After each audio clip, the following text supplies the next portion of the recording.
She's 14, Conrad. We have every right to inspect dress code violations when they occur on HOA property.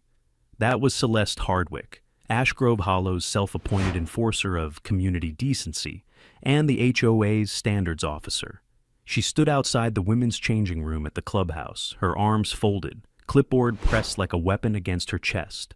Her voice didn't even register shame, just protocol, cold, officious protocol.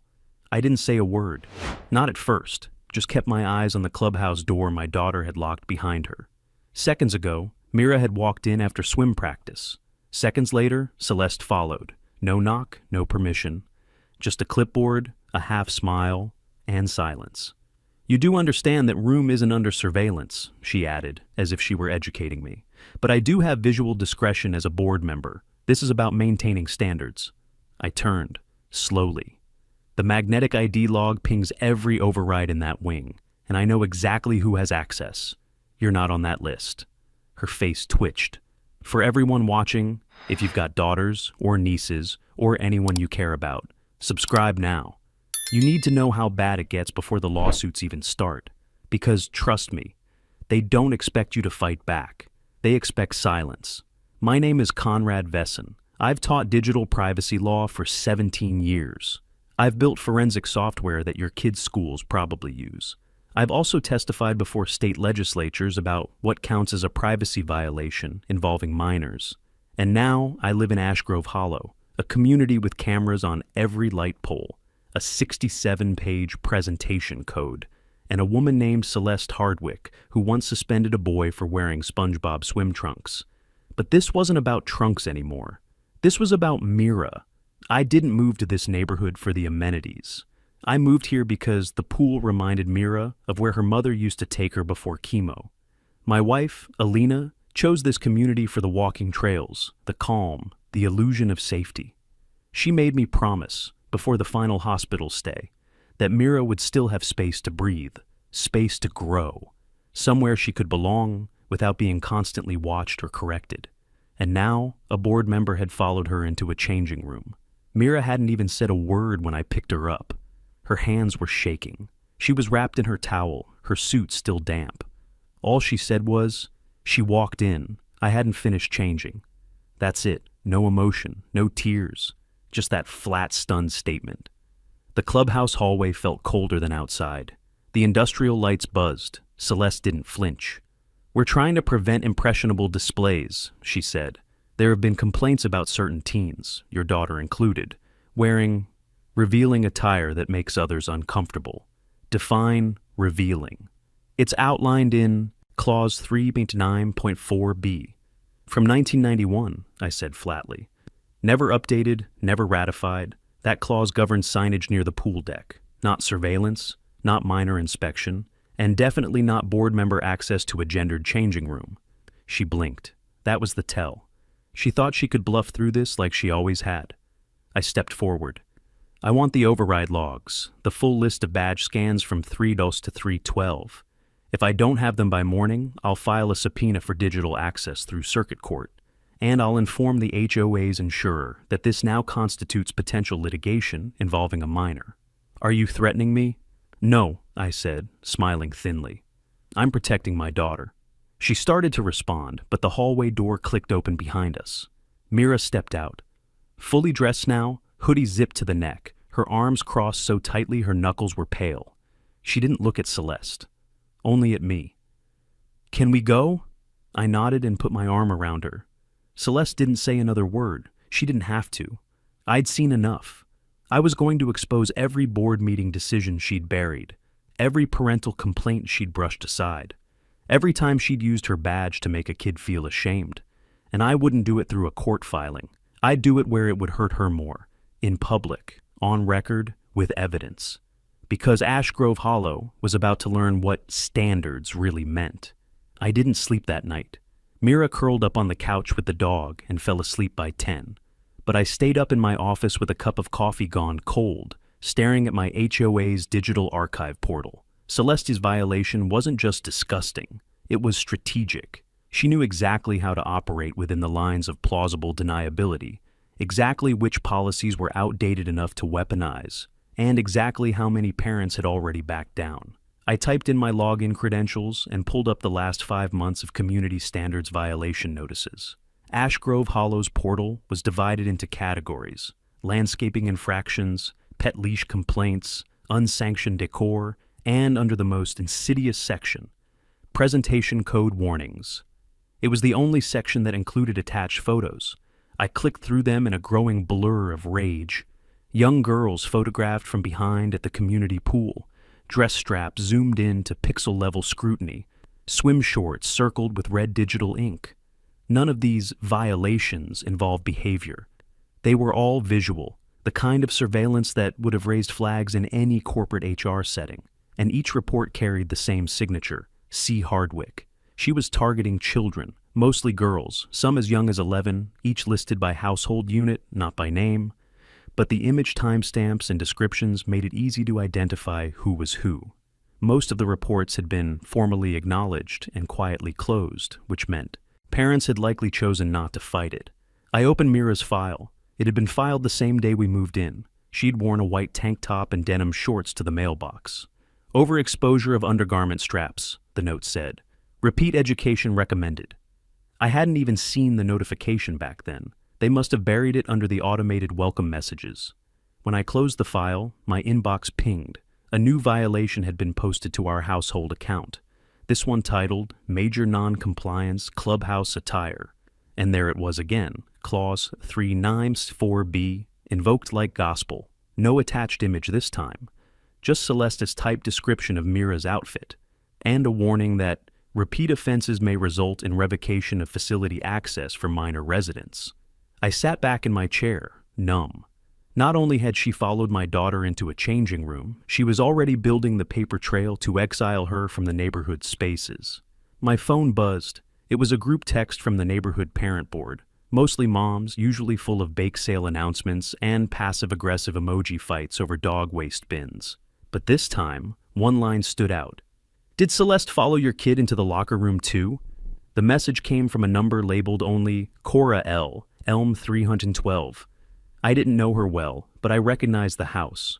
Her daughter swam on the same practice days as Mira. I replied, yes, she did. Cora's next message came in seconds. She walked in while Tilly was mid-change. No warning, just barged in with her damn clipboard. Tilly cried the whole way home. My husband says drop it, but I can't. I hesitated before typing back. Then I wrote, you're not alone. I'm going to stop her. She replied with a single word. How? I didn't answer, because the truth was I wasn't entirely sure yet. My legal instincts told me this wasn't just a power trip. It was a pattern designed to create fear without ever breaking the visible rules. The real damage didn't show up in violation notices. It showed up in the way Mira locked her bedroom door that night, in how quiet dinner had been. I closed the HOA portal and opened a new document on my laptop. It wasn't a legal brief, it was a timeline. I started logging names, dates, violation types, language used, photographic attachments, and violation sources. Anything with C. Hardwick on it. Anything referencing presentation, attire, minors, or visual description. By 2 a.m., the list was 40 entries long. By 2:30, it was 57. Some of those homes had daughters I'd seen walking to school. Some I'd never spoken to. But Celeste had spoken to them, photographed them, judged them. I looked up from the screen. This wasn't just a woman abusing authority. This was a campaign. And I was going to be its last target. The next HOA board meeting was already on the calendar. Tuesday at 6:30 p.m., held in the community center's side hall. The one with the acoustic tile ceilings and rows of metal folding chairs that somehow made everything sound more judgmental. I didn't plan to speak, not yet. I just wanted to watch, listen, observe. The room was already half full when I arrived. Most residents were quiet, heads down, polite nods exchanged between bites of lemon bars and murmured updates about sprinkler systems. I scanned the room and caught sight of Celeste near the front, arranging her stack of folders like they were pieces of an altar. She looked composed. Of course she did. Clipboard beside her, glasses perched neatly, not a hair out of place. That woman would probably file a violation notice if you dared wrinkle your agenda packet. Next to her sat someone who didn't fit the performance, Rowan Kessler, HOA secretary, mid-40s, wire-rimmed glasses, always in a cardigan, even when it was 80 degrees. He looked like the kind of man who apologized when he entered a room, and again when he left. He wasn't smiling, wasn't scowling either, just staring at the papers in front of him with a tight jaw and a pencil tapping against his leg.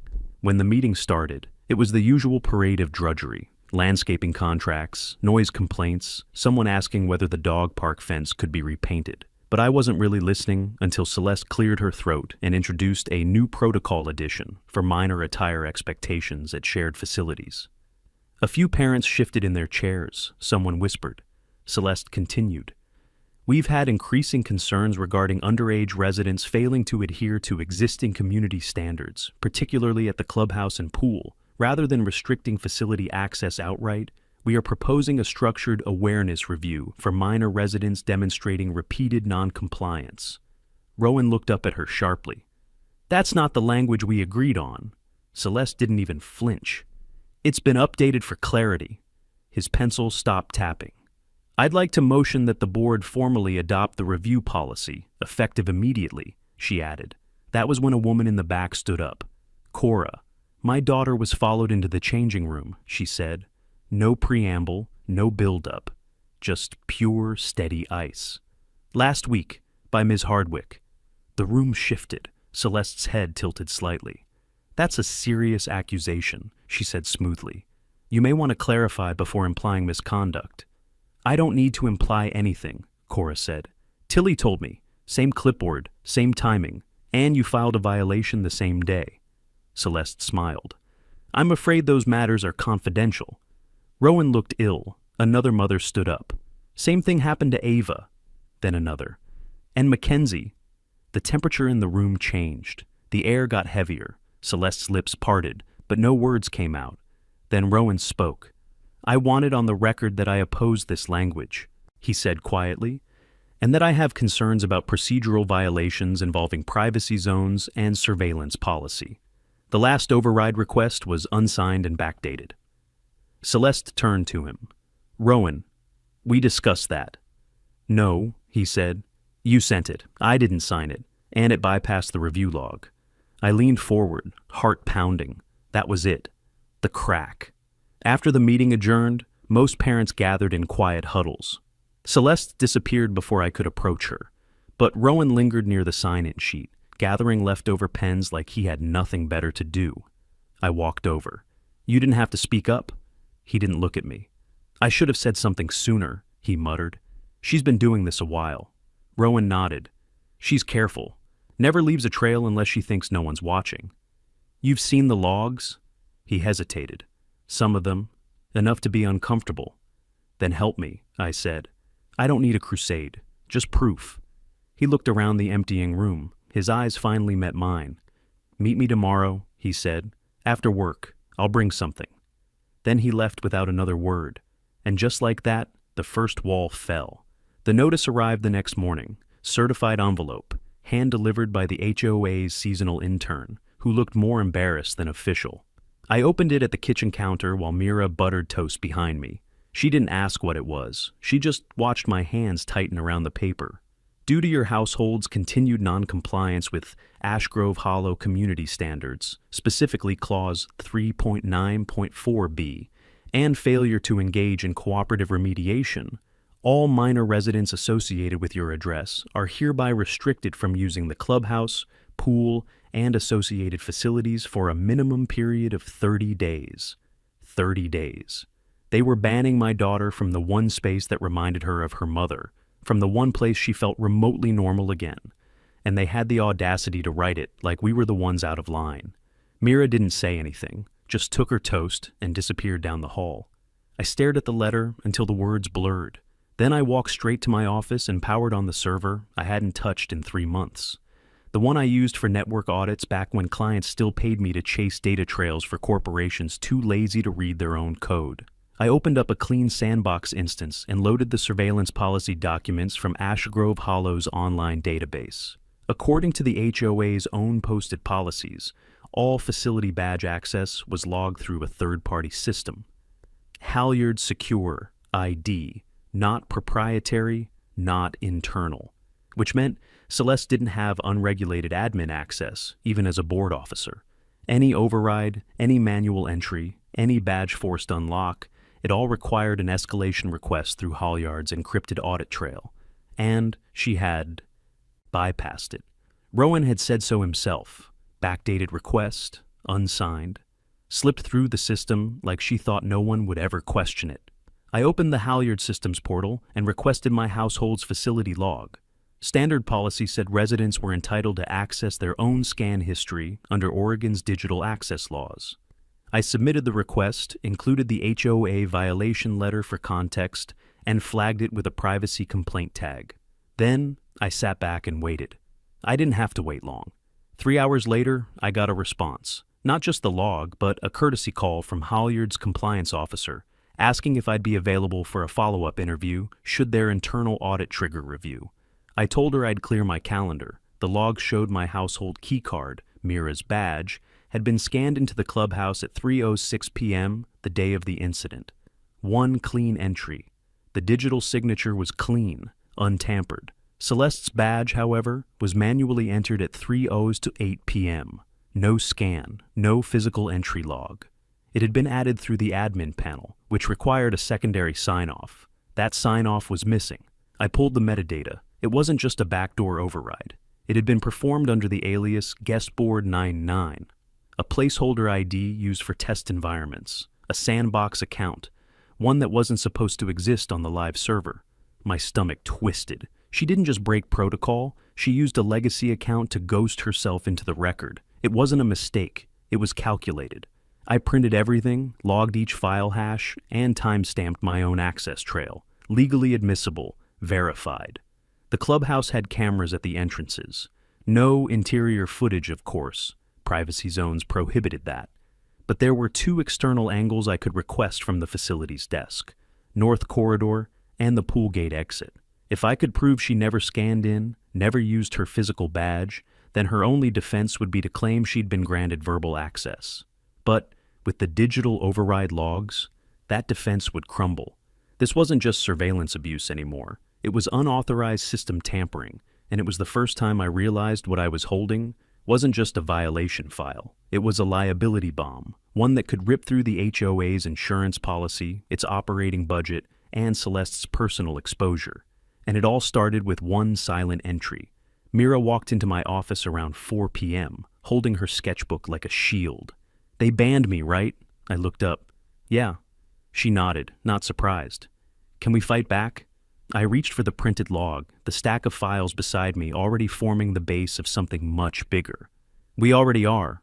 Rowan met me behind the old garden shed at the east edge of the community walking trail, far from cameras, far from curious board members, and just outside the HOA's wireless mesh range.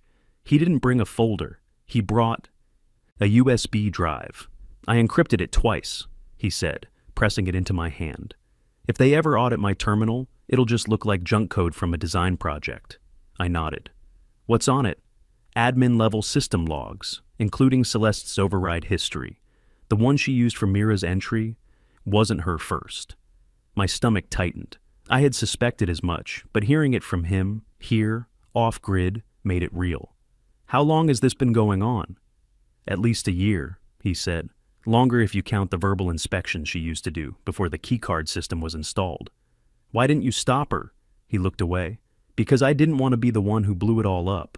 I thought maybe if I stayed in I could contain it." "You were never going to contain her, Rowan." He nodded once, slowly. "I know that now." Back home, I plugged the USB into a secure drive and opened the logs inside a virtual sandbox. Halyard logs.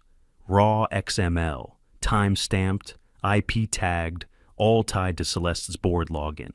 It wasn't just Mira. There were a dozen manual entries, always minutes after a female minor resident's badge, always overridden with the same sandbox account, guestboard99.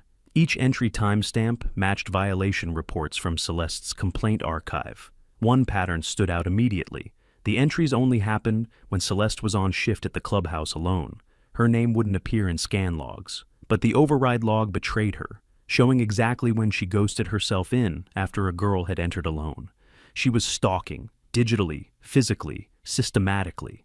The most recent log, Mira's, was the only one that had triggered an automated alert from Halyard. I went back and double-checked the metadata. This time, Celeste had slipped. The access override was applied 38 seconds after Mira's entry, but the facility's failsafe pinged a remote update conflict because Halyard had recently patched their sandbox loophole. That alert had gone ignored in the system. But it was there. Proof. I archived the full trail, screen captures, checksum logs, and internal violation notices. Rowan had also included a personal note, typed in a barebones .ext file, no formatting. Conrad, I didn't know how to say it to your face, but it wasn't just guilt. My daughter used to swim here too, 4 years ago. Celeste followed her into the bathroom once. She never went back. That's when I joined the board. I thought if I could just keep her away from the girls, maybe it would stop, but she always found a way. I'm sorry. Do what I couldn't. I stared at those last 3 words for a long time. Mira knocked lightly before opening the door. I ordered dinner. Ty, okay? Yeah, I said, minimizing the screen. That's perfect. She lingered. You look like you're going to throw up. I'm okay. Is it about her? Yeah. She didn't press, just nodded and closed the sixth course, Daster behind her. I reopened the log one last time and pulled the full sequence for the day of Mira's violation. Then I overlaid it with the building's hallway security camera footage I'd pulled last week under a public access request. Entry: Mira's badge, 3:06 p.m. No one else followed, but at 3:08 p.m., the changing room door opened and Celeste stepped inside. No scan, no knock, just her clipboard and her usual expression, detached, deliberate. She emerged 3 minutes later and looked directly at the hallway camera as she walked out. She didn't know it had started logging face recognition again after the last firmware update. She didn't know that backup servers kept 30 days of footage, even if the HOA's portal only displayed 7.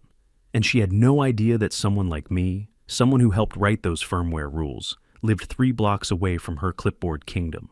This wasn't just about my daughter anymore. It was about every girl she had followed, cornered, or documented like they were broken dress code mannequins.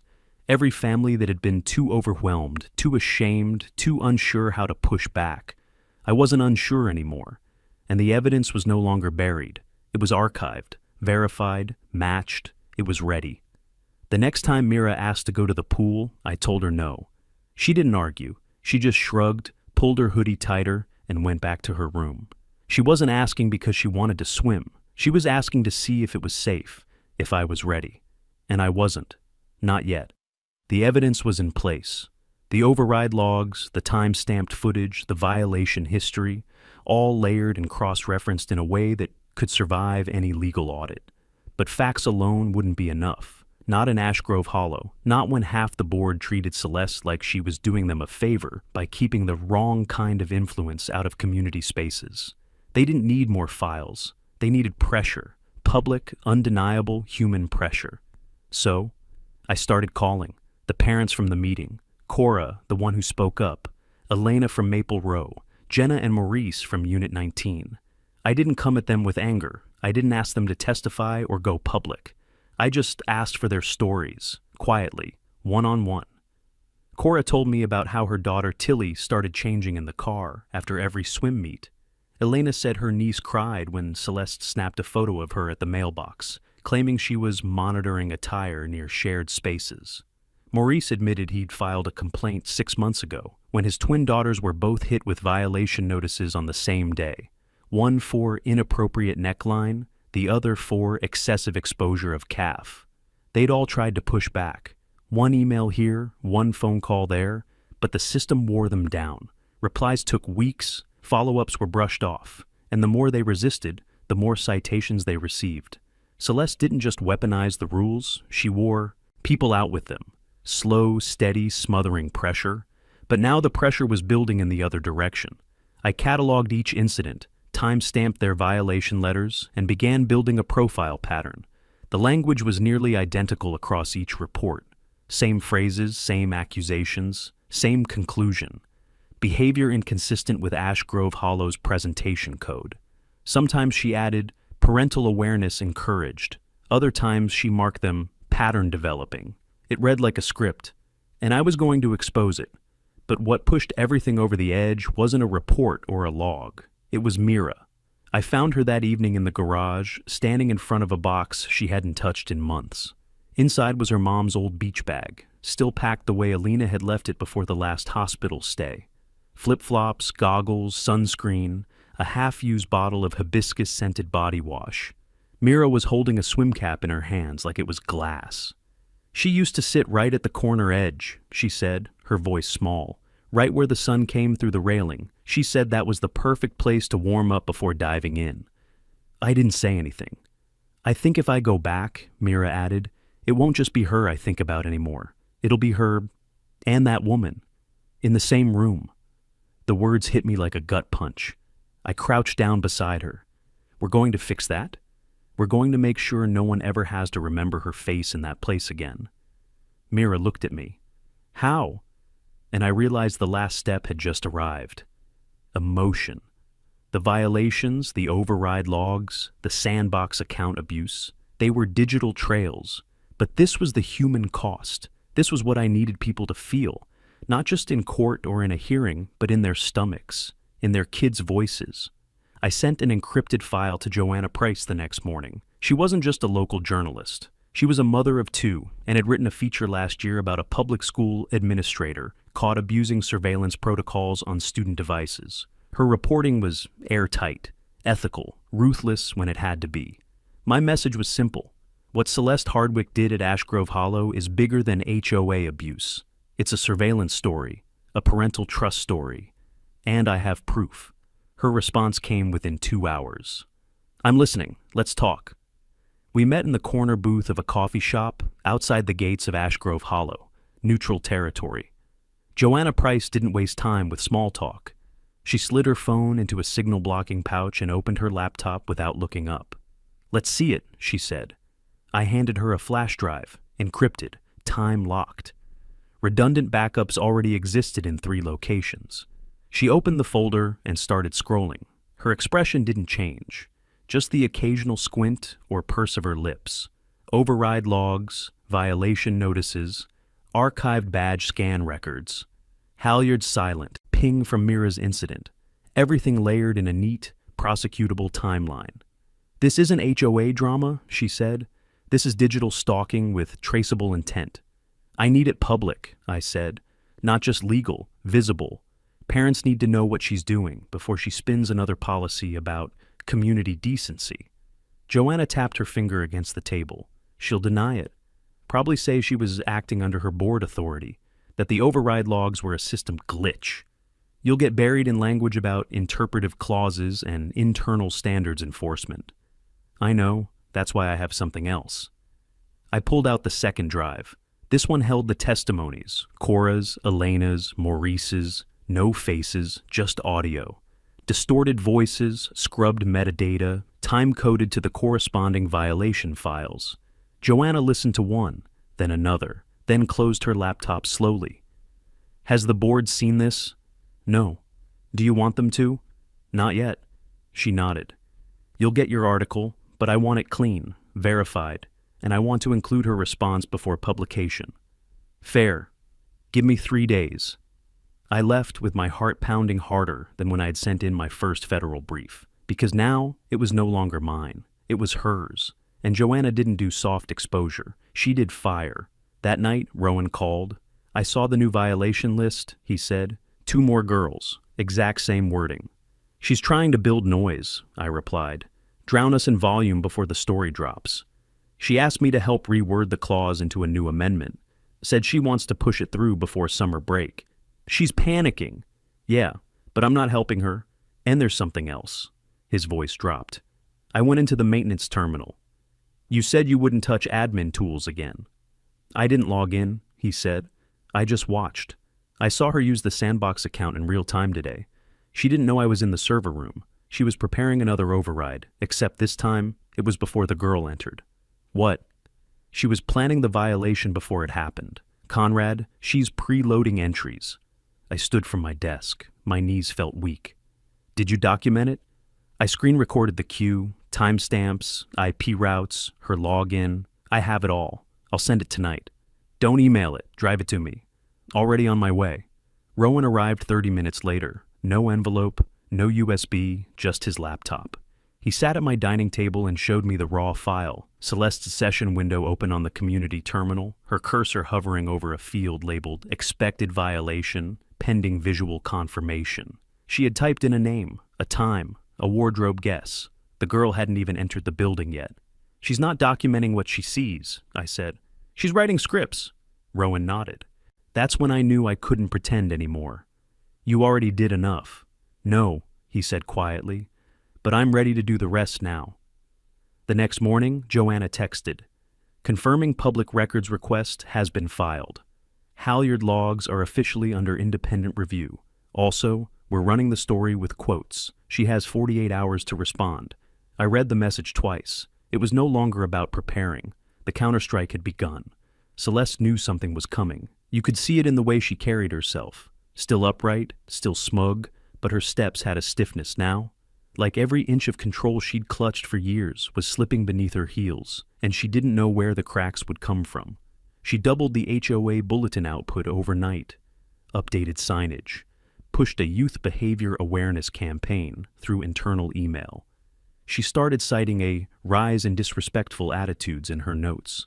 But what she didn't realize was that every move she made now, every letter, every phrase, was being documented in real time and mirrored by me.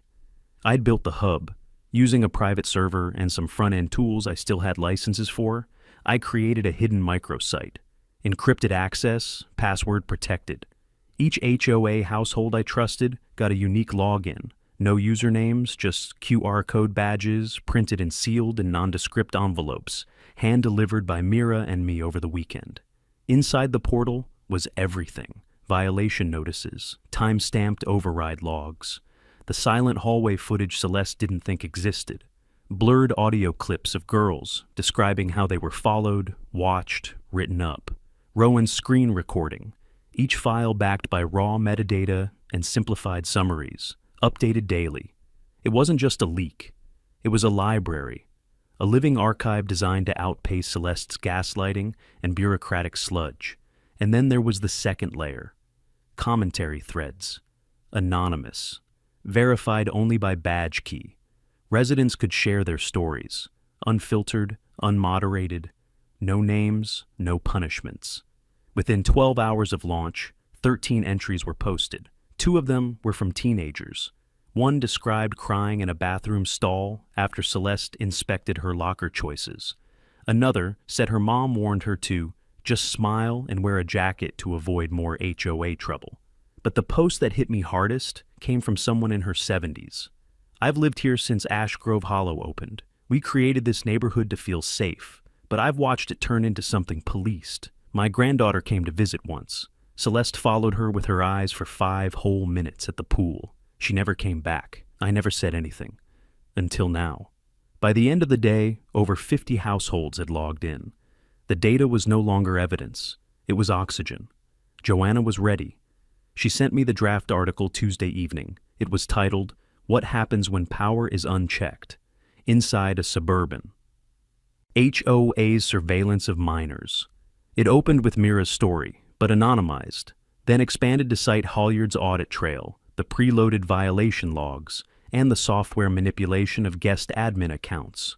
Rowan gave her a direct quote, on the record. I joined the board to protect my daughter, but the silence I kept only protected the wrong person. Joanna gave Celeste 24 hours to respond. Her request was ignored. Then the publishing window opened. Thursday, 7 a.m., I watched it go live from the same seat where I first opened Mira's violation notice. Same table, same sunlight leaking across the floor. The article spread faster than I expected. Parents reposted it on local forums. Former residents chimed in with their own stories. The community's private Facebook group exploded with threads. People weren't just reading, they were angry. Ash Grove Hollow was trending, not nationally, but enough for real scrutiny to crack the shell of HOA silence. By noon, 3 neighboring communities had called emergency meetings to review their own enforcement policies. By 2 soar, Halyard emailed me directly. They were terminating access to Ash Grove Hollow's administrative override system pending investigation. And at 3:41 p.m., Gregor Lynn, HOA president, sent a mass email to all residents. In light of recent reporting and ongoing investigation, we are suspending all enforcement activity under Clause 3.9.4b, effective immediately. A board hearing is being scheduled to review all outstanding violations and override logs. We will provide updates within 48 hours. Celeste didn't respond. She didn't have to. The foundation she'd built her power on was dissolving beneath her, line by line, entry by entry. And we weren't even done yet. The day after the article dropped, the air in Ash Grove Hollow shifted. You could feel it in the way neighbors avoided eye contact, how conversations stopped when Celeste walked by. For the first time since we moved in, I saw her rattled. Not angry, not superior, rattled. She'd parked her car further down the block than usual, likely to avoid the three parents now camped near the mailbox kiosk discussing board accountability. She didn't walk her usual route past the clubhouse. She hadn't posted a bulletin in 48 hours. That was a record. But the silence didn't mean surrender. She was regrouping, and so was I. Inside Mira's room, we worked side by side, not on evidence, on narrative. She was the one who suggested we make a short video, just 60 seconds, text, voiceover, and proof. Nothing polished, just the story of what happened, what Celeste did, and what it meant. She said people her age wouldn't read a full article, but they'd watch a reel. I handed her the audio file I'd extracted from the hallway footage. Not the visual, just the sound, Celeste's footsteps, the soft click of the changing room door, the 3 minutes of nothing after. Mira layered it over her. Own words. I walked into the changing room alone. 2 minutes later, she followed. She never knocked, she never asked, she just stood there, watching. She paired that with a still image of the override log and Halyard's audit trail. We uploaded it anonymously through one of the community teens group chats. Within an hour, it had over 200 shares. By the end of the day, 2 more teens uploaded their own stories. One from last summer, another from the locker room mirror. That night, Rowan joined us in the dining room. He brought a thick folder labeled Hardwick Edits. Inside were printed copies of board documents Celeste had modified. Amendments she rewrote without quorum, suggestions she pushed through under fake committee consensus. He had annotated each page with yellow tabs and comments in the margins. She doctored at least 5 of these, he said. Gregory never signed off on half of them. These were public-facing? He nodded. They're still on the HOA site. We took high-res scans of each page and added them to the archive, not just as evidence, but as context. A record of how deep her manipulation had gone. It wasn't just personal, it was procedural. And then we built the confrontation plan. Joanna confirmed the follow-up story was ready. This one naming Celeste directly, now that the audit logs were in public review and Halyard had frozen the HOA's access privileges. The article would run the morning of the next board meeting. Rowan had already submitted a motion to open the floor to resident testimony, something Celeste couldn't legally block without breaking 3 bylaws. The hearing would be public, recorded, and Celeste would be seated 3 feet from every family she had written up like a disciplinary file. I prepared a summary packet.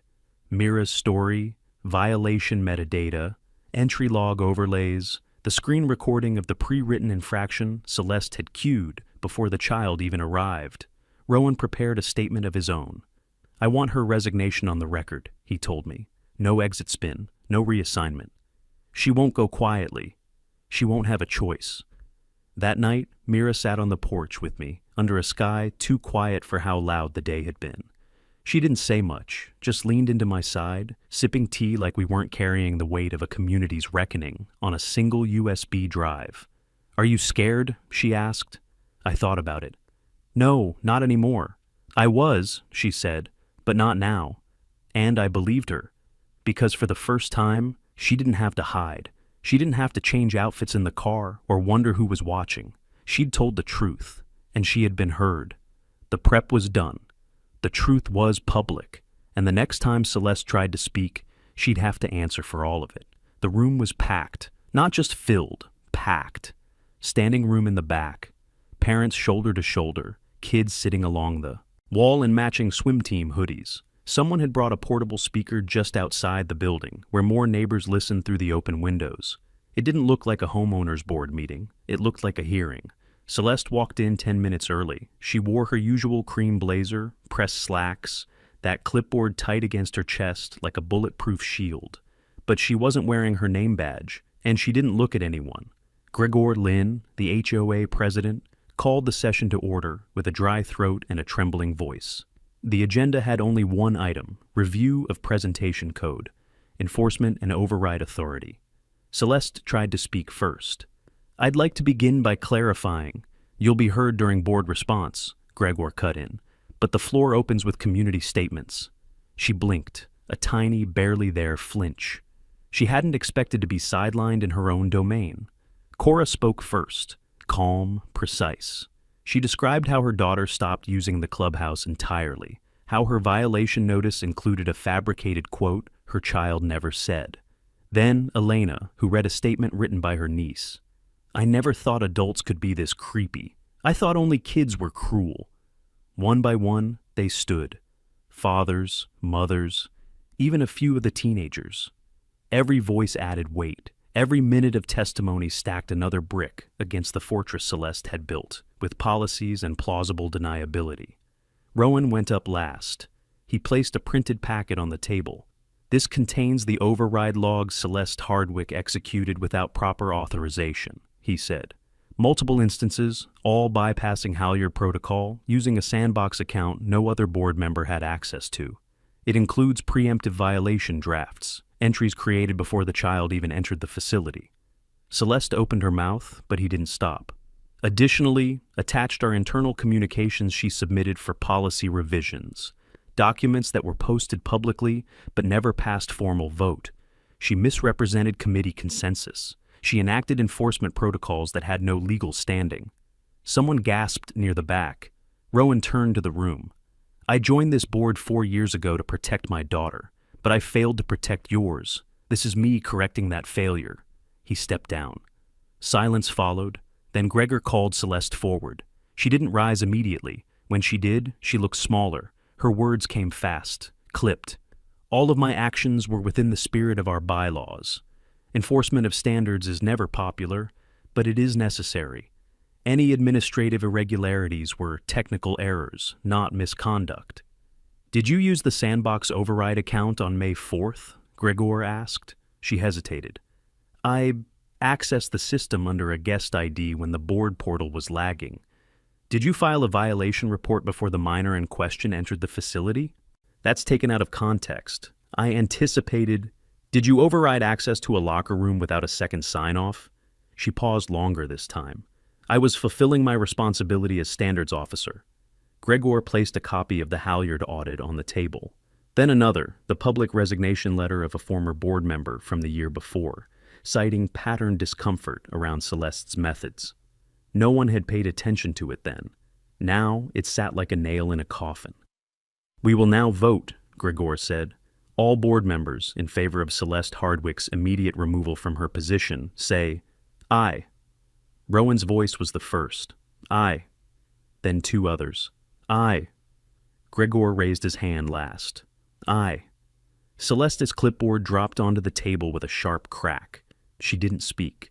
She didn't look at anyone. She simply gathered her bag and walked out the door she used to police, past the very children she once documented like they were violations instead of people. No one stopped her, and no one clapped, because this wasn't a victory that needed applause. It was one that needed silence. The next morning, the clubhouse was still. No signs, no clipboards, no warnings taped to the gates. Just sunlight slanting through the railings, just the sound of sprinklers ticking through grass that didn't care who enforced the rules yesterday. For the first time since it all began, Mira asked to go back. Not with hesitation, not with fear. She just looked at me over her cereal and said, "I think I want to swim today." I told her I'd walk with her. She said she didn't need me to. I followed anyway, at a distance, letting her lead but not out of sight. When she reached the edge of the pool deck, she paused. Not because of what happened, but because of what had been taken from her and what she was finally ready to reclaim. She dropped her towel, adjusted her goggles, and dove in. That same corner, the one where her mother used to sit, watching, smiling, the spot Mira never touched after the incident. Now it was hers again. Rowan met me by the benches a few minutes later, holding a binder. "They're calling it a systemic failure," he said. "Gregor's drafting new oversight procedures, third-party reviews, external access audits every quarter. The clause is dead. They're removing it from the charter permanently." I nodded, not taking my eyes off Mira slicing through the water like she never left it. "She smiled," Rowan added, "when she walked in. First time I've seen a kid smile near this place in months." "She earned it." He handed me the binder. Inside were the final compiled documents, override logs, violation pattern breakdowns, revision history, and a cover sheet titled Ash Grove Hollow Restoring Trust. "Is this for the board?" "No," he said. "It's for the families. We're printing copies, delivering one to every house." Mira surfaced at the far end of the pool, blinked water from her eyes, and looked back at me. Just a glance. But it carried everything. She was okay. We were okay. Not because Celeste was gone, but because we didn't let her win. By noon, Gregor sent out a formal update. The override system would remain suspended until Halyard completed their investigation.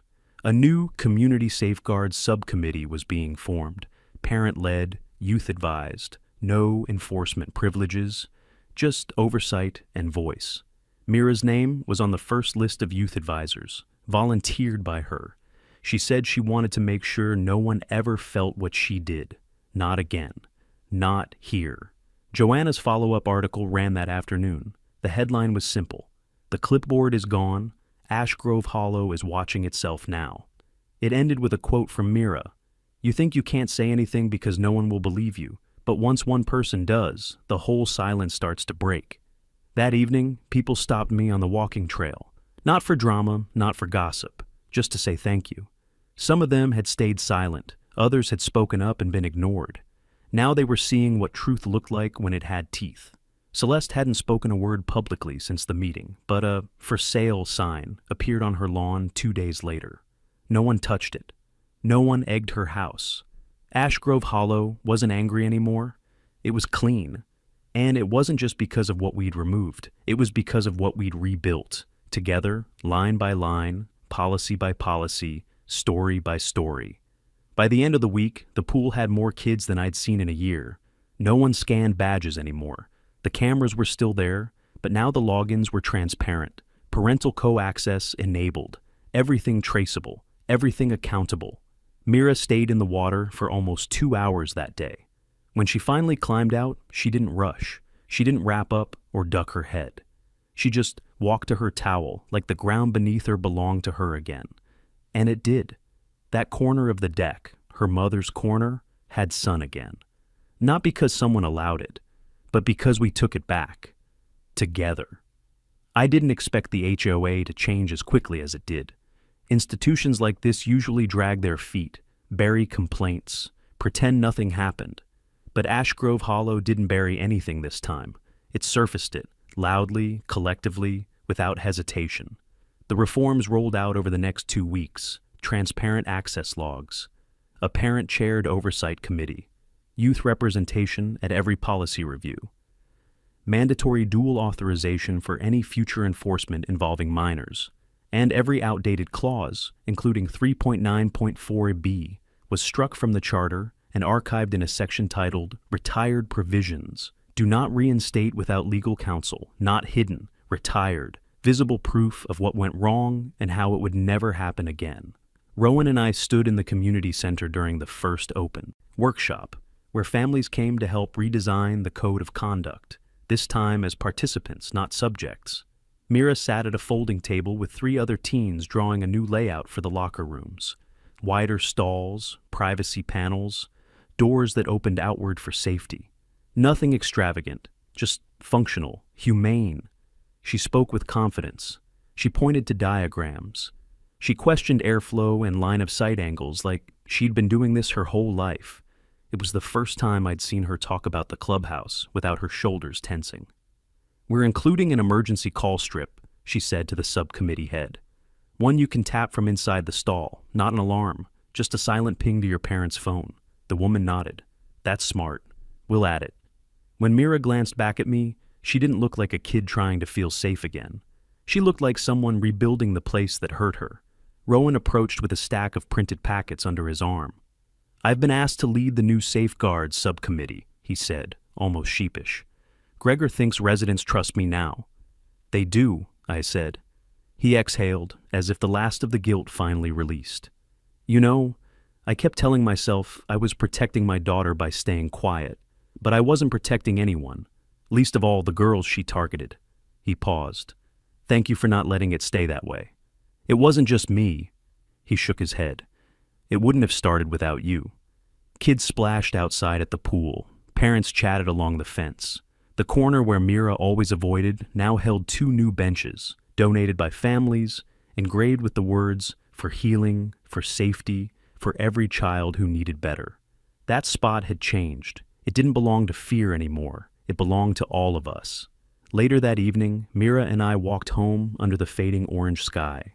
She held the rolled-up blueprints she'd helped design. Her steps were lighter, not carefree, those scars don't vanish, but strong in a way I hadn't seen since her mother was alive.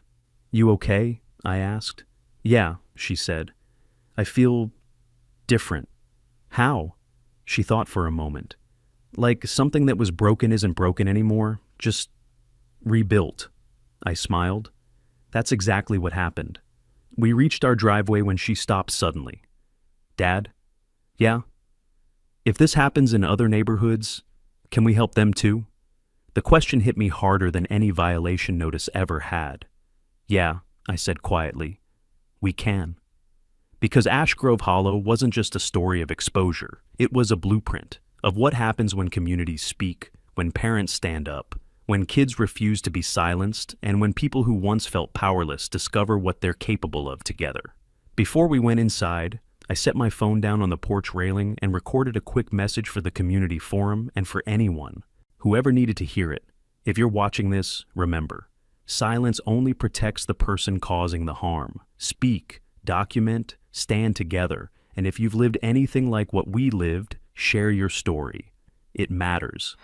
Wherever you're watching from, subscribe so you don't miss the next story we tell, because your voice might be the one that changes everything.